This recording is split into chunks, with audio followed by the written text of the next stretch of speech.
Management వాళ్ళతో రిపీటెడ్గా చెప్పినప్పటికీ కూడా ఎలక్ట్రిక్ షార్ట్ సర్క్యూట్ ఒకటి జరిగి ఒక అబ్బాయి చనిపోవడం జరిగింది, అన్ఫార్చునేట్ ఇన్సిడెంట్. బట్ ఫర్దర్గా మనకు ఇట్లాంటివి జరగకుండా ఎక్కడెక్కడ పెండాల్స్ ఉన్నాయి అక్కడ అన్నీ కూడా రాత్రిపూట కంపల్సరీగా వాళ్ళ వాలంటీర్ కూడా ఒకరు అక్కడ పడుకుంటే రాత్రిపూట ఈ దీపాలు అట్లాంటివి ఉంటాయి, లేదా ఏదో కుక్క వస్తుంది అలాగా జస్ట్ అలా టచ్ చేస్తే అది పడిపోయి కింద మళ్ళీ ఫైర్ యాక్సిడెంట్ జరిగే అవకాశాలు ఉంటాయి.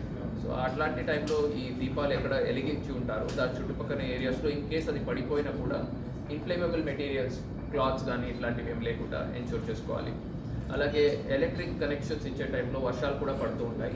సో కంపల్సరీగా ట్రైన్డ్ ఎలక్ట్రీషియన్ని వాడడం చాలా వరకు బెటర్, సో దట్ ఇట్లాంటి ఇన్సిడెంట్స్ మనం ఈవెన్ పక్కన తెలంగాణలో కూడా ఇట్లాంటి ఫైర్ యాక్సిడెంట్స్ ఈ ఎలక్ట్రికల్ షార్ట్ సర్క్యూట్ ఇన్సిడెంట్స్ చూసాము. సో ఈవెన్ ట్రాన్స్పోర్ట్ చేసే టైంలో కూడా తీసుకెళ్లే టైంలో కూడా లో లయింగ్ వైర్స్ ఉంటాయి. సో దాన్ని కూడా అబ్జర్వ్ చేసుకొని ట్రాక్టర్లో ఉంటారు, లో లయింగ్ వైర్స్ ఉంటాయి, దాన్ని పైకెత్తడానికి కూడా ఏమంటారు పచ్చగా ఉన్న కర్రని కూడా వాడతారు, అది కూడా అగైన్ ఎలక్ట్రిసిటీ ట్రాన్స్మిట్ అవుతుంది, అక్కడ కూడా పాసిబిలిటీస్ ఉంటాయి, దాన్ని కూడా దృష్టిలో ఉంచుకోవాల్సిన అవసరం ఉంది. సిమిలర్గా నిమజ్జనంకి వెళ్ళినప్పుడు ఆ నిమజ్జనం సైట్లో చిన్నపిల్లల్ని కూడా జతలో పట్టుకెళ్తున్నారు. ఆ చిన్నపిల్లల్ని నిమజ్జనం సైట్కి రీచ్ అయిన వెంటనే చిన్నపిల్లల్ని పట్టించుకోకుండా వదిలేసి రోడ్ మీద వదిలేసి ఇటువైపు కంప్లీట్గా విగ్రహం మీద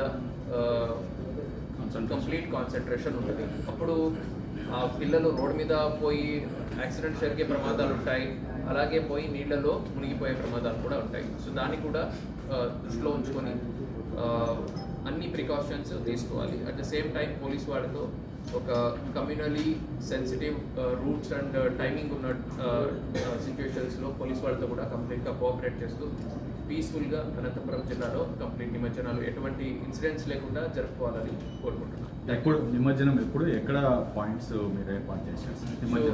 లాస్ట్ ఇయర్ లాగానే టౌన్ అవుట్స్కర్ట్స్లో కెనాల్ పాయింట్స్ ఆత్మకూరు రోడ్లో అక్కడ ఇవన్నీ కూడా పాయింట్స్ సేమ్ సిమిలర్ పాయింట్సే ఉన్నాయి. And third day and fifth day అనంతపూర్కి మేజర్, మొత్తం జిల్లాకి గుంతకల్ అండ్ తాడిపత్రి కూడా థర్డ్ డే మేజర్ ఉంది, అనంతపూర్ టౌన్ మాకు ఫిఫ్త్ డే మేజర్ ఉంది. So most of the immersions will be completed by 5th అంటే 5th day అంటే 31st. Time limit legally speaking 10:30-11 లోపల కంప్లీట్ చేయాలా, but police will be there, వాళ్ళ rituals and కస్టమ్స్కి మేము కోఆపరేట్ చేస్తాం. But at the same time 10:30 తర్వాత common public ఇబ్బంది లేకుండా డీజే సౌండ్స్ అవన్నీ కూడా తగ్గించుకొని పబ్లిక్కి కూడా ఇన్కన్వీనియన్స్ లేకుండా ట్రాఫిక్ ఇన్కన్వీనియన్స్ లేకుండా చేసుకుంటే అందరికీ బాగుంటుంది. Sorry wine shop sir, wine షాప్లో యాజ్ ఆఫ్ నౌ ఇంకా ఏం ఇన్స్ట్రక్షన్స్ రాలేదు, గైడ్లైన్స్ ఏమి రాలేదు. Thank you.